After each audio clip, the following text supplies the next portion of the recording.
Okay, this is my thought on Batman versus Teenage Mutant Ninja Turtles 2019. Okay, this is not the best Batman film. However, it's the best Turtles film ever made. And my favorite adaptation and my favorite reincarnation adaptation of these characters in show, live action, or movie. The Turtles, don't get overshadowed by Batman. The Turtles kind of overshadow Batman, but just because these versions of the Turtles is way better than this version of Batman, and more complex and fun and interesting. And you want to see more versions of these versions of the Turtles more after this. And the way you can see this version of the Turtles is if you watch this movie so far. But I hear that these versions of Turtles are going to get their own spin-offs. Means that Google it, okay? However, so Batman does not suck in this. Don't let me give you that impression. I want to give that impression to you. Batman is awesome in this. He has this classic blue and gray suit he has in the comics. And the mastermind is Ra's al Ghul. Once again, Raish is mispronounced. It is Raish, not Raz. But taking the person never read the comics, just only know Batman from the Nolan films, because that's the best way. If you're going to learn from Batman is by as Batman begins when he can't even get the villain's name right. Then this is mispronounced really, really bad. More than Aang from Avatar movie from 2010. And just titling it The Last Step and calling Aang. It's clearly that's black and white, clear as day, the right name. This like Ra's al Ghul sounds just like, because it is the right name, as Ra's al Ghul, even when it's the wrong name. It's opposite town in this world, so I'm just going to take this as the, so that's why, and the reason why this is one of my favorite Batman films, but one of my, it's not even one of the fact he kind of did, that he did such injustice to the name, and the fact this keeps on getting a slide, and it's the amount, the Rotten Tomatoes this has gotten, and the fact, this over that one fact, that he got Raish's name right from the comics. I know that's his comics because Batman and his cult have called him that in the comics several times in several issues, and especially in the Bronze Age. Even in the Kevin Conroy voice, what most people consider the best adaptation of Batman for a series and best version of Batman, calls that the Ra's al Ghul. So, like, even fans of like pretty much every fan of a Batman film for some reason calls Kevin Conroy the superior Batman. His run on the animated series that continue over and Batman on in Justice League because of crossovers events in Justice League TV show in Unlimited. There's two Justice League Unlimited and Justice League However, all of that has nothing to do with the plot of the film. So the plot, well, there's not that much of a plot. Turtles have come to town to take down the Shredder and the Foot Clan once again, but Batman keeps on interfering and thinks that the Turtles are bad guys.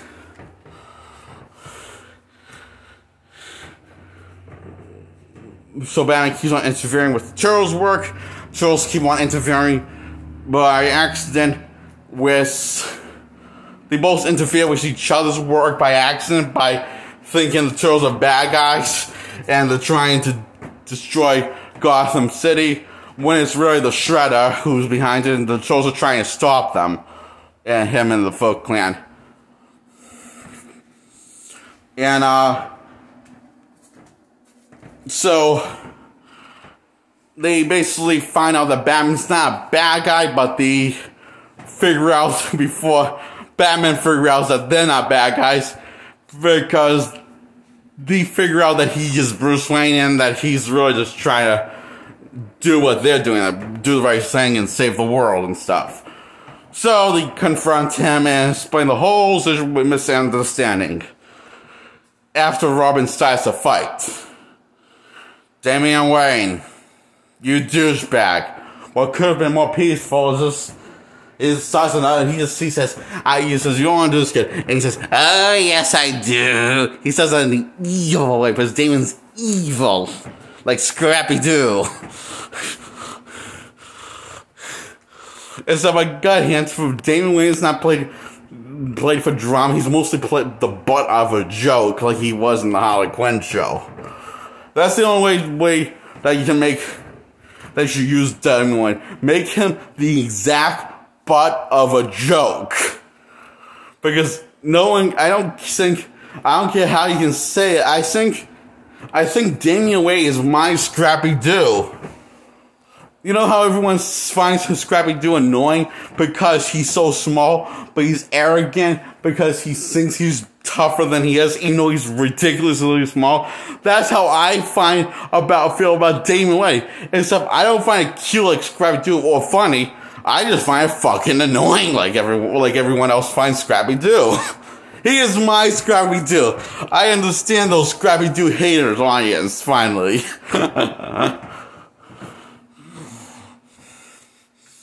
Can't say I feel that way about the comic Damian Wayne, but adaptation Damian Wayne, in any adaptation, I feel him that way, and that's how he is in pretty much any adaptation I've seen him in.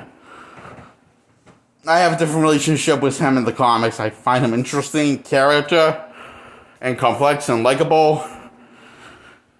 However, in every adaptation, I found him just annoying, except for Justice League Dark Apocalyptic War. But that's probably because he was older in that one, and it was in his late teens, probably 16, roughly around 16 or 17. So him trying to be a serious, hardcore badass probably worked better as he got older in this adaptation universe. But when he was younger, it was just annoying. Like, you just want to get the little shit get spanked by anybody. Even by Batman, his father, his real father.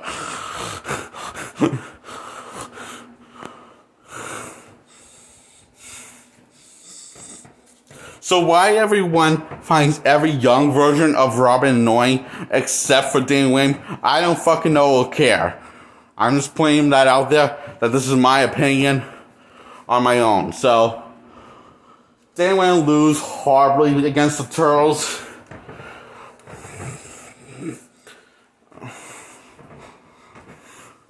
And Batman says, how did you find the Batcave? Well, it was under Wayne Manor, duh. Well, they explain, well, you basically in there, well, you shouldn't hide your Batcave, your location of your Batcave under Wayne Manor directly. in the sewer. Because Charles, they live in the sewer, that basically, and saying how it was stupid of Batman. So Batman decides agrees to work with the Turtles after finding out that the good guys are trying to save the world like Batman and Gotham. And they're only in Gotham for temporarily saying, because they fall Shredder and the Foot Clan to Gotham to stop them. And they've been failing to stop them for months, and now they need backup, so Batman needs backup to stop whatever's going on for months. And they have a common thread, and that's easy. It's said and done, and they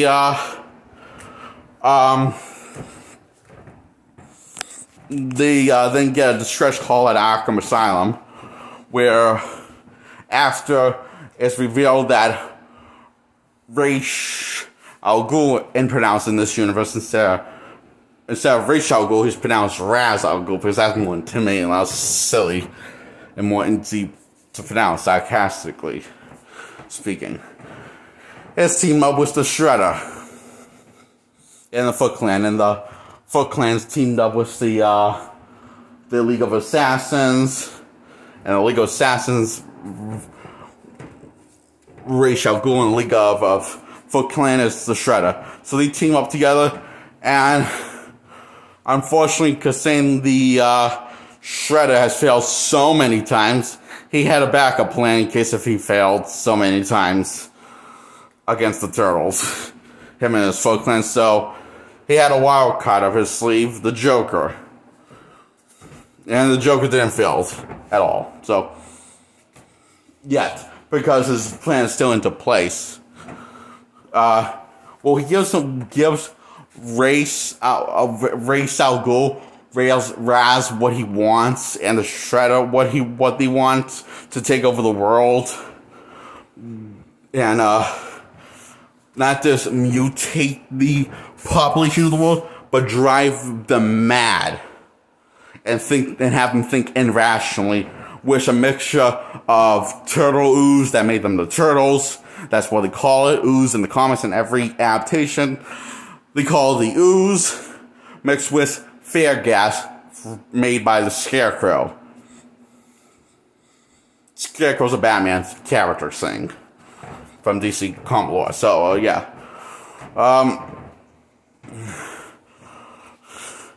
They already had their plan in section, while Joker and Harley Quinn and everyone else in Arkham was stalling and keeping Batman and the Trolls off the real goal, the real ball, the real eye on the prize. So what they were doing was just distraction, diversion.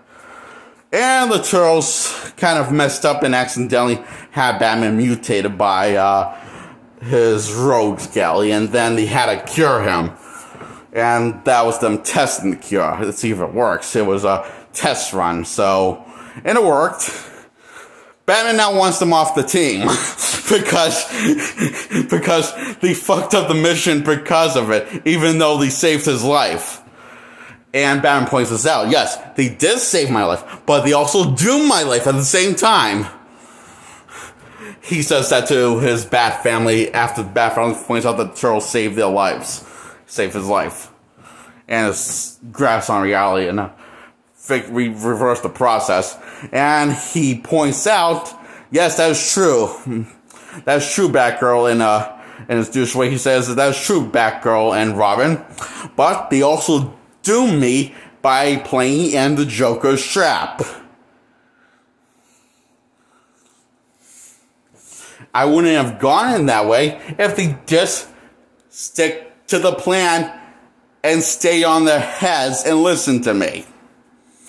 So that's why they're off the team. And then Raphael and the rest of the Turtles decide to say, man, it's best. We would be probably better actually have separate on this case. So this teamwork was the best. It's not going so well. So they decide to bail. Well, Raph decides to talk some sense into everyone, including Batman, and saying, look, I know what you're going from. Taking on the city, thinking that the only one that can save it is you. I'm all about that, says Raph.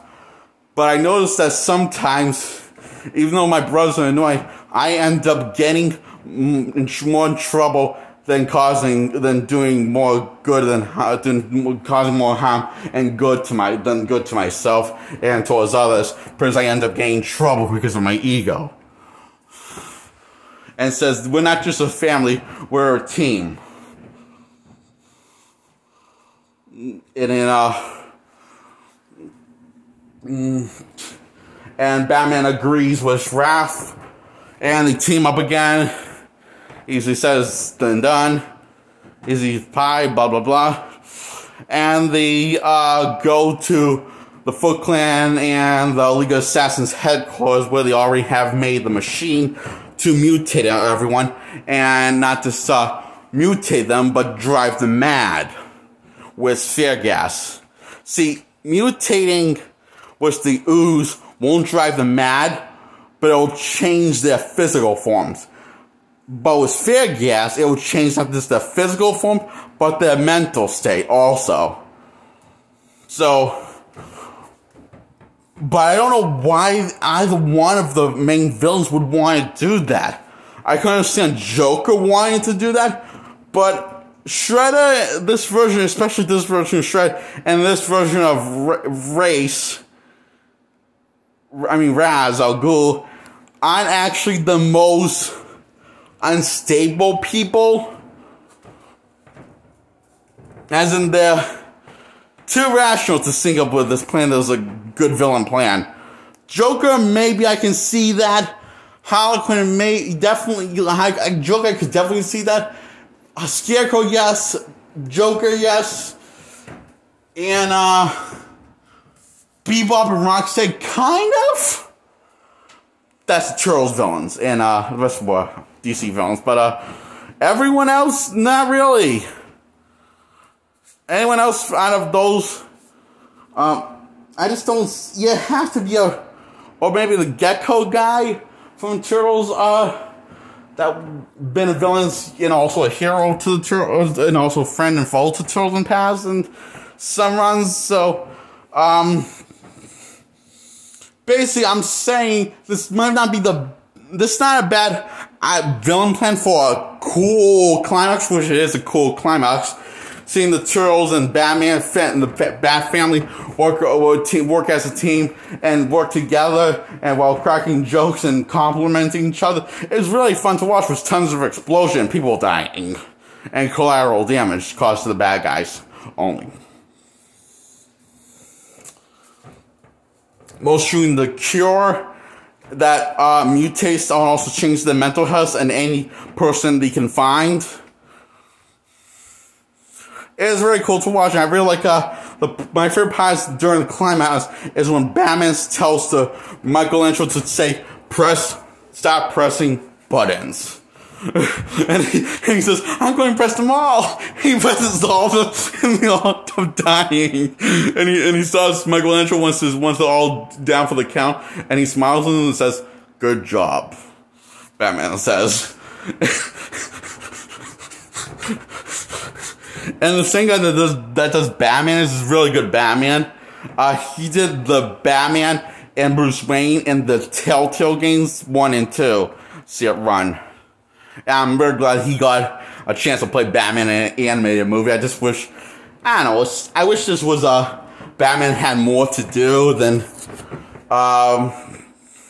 as a character, instead of just being like a jerk, then kind of decide to compliment the Turtles and understand the Turtles.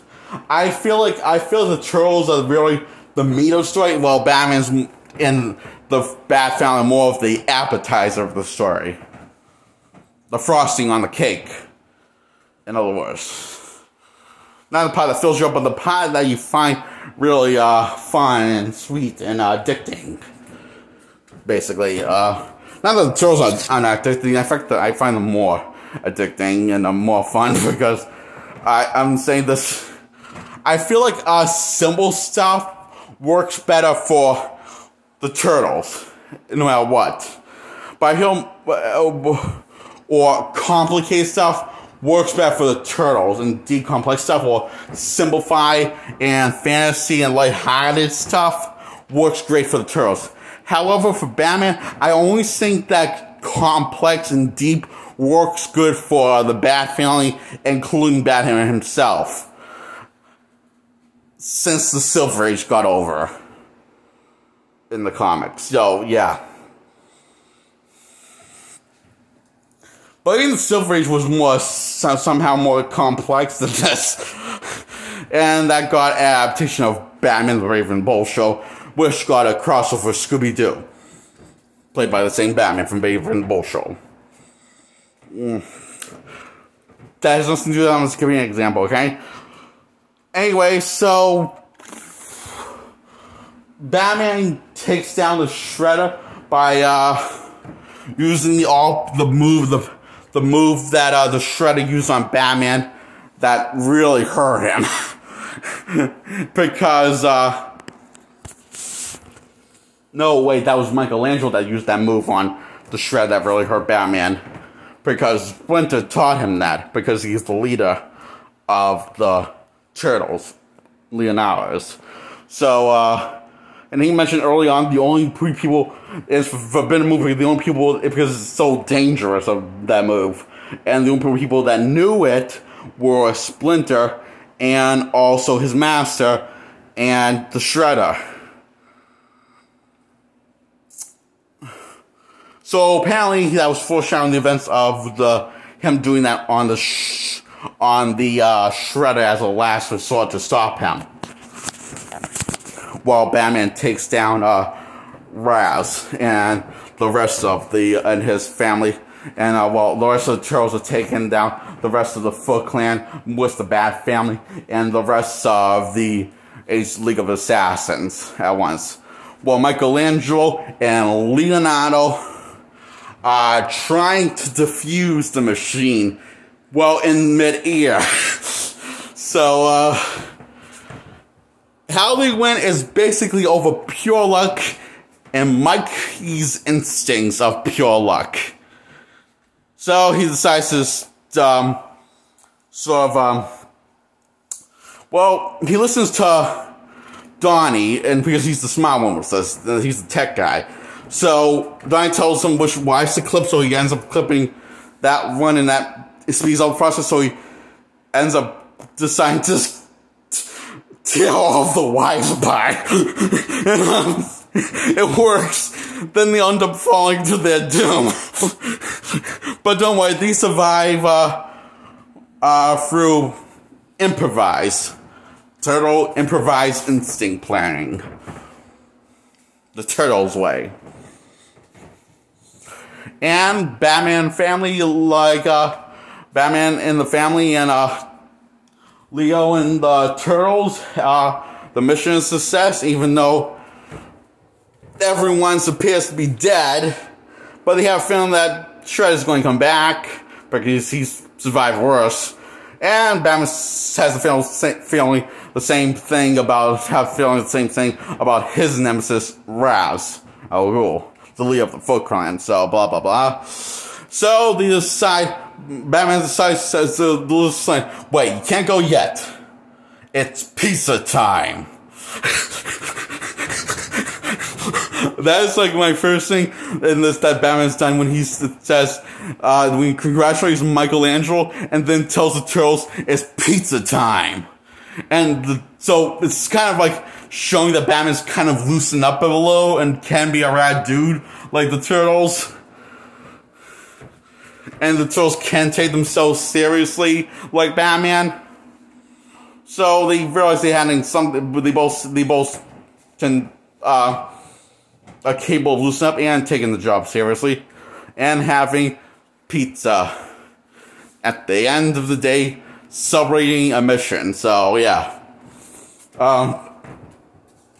Batman gives a pizza to his son Damian. Batman joins in on the pizza time, and he lets his son Damian, who is eyeing the pizza, looking sad, and he gives Damian a slice of pizza.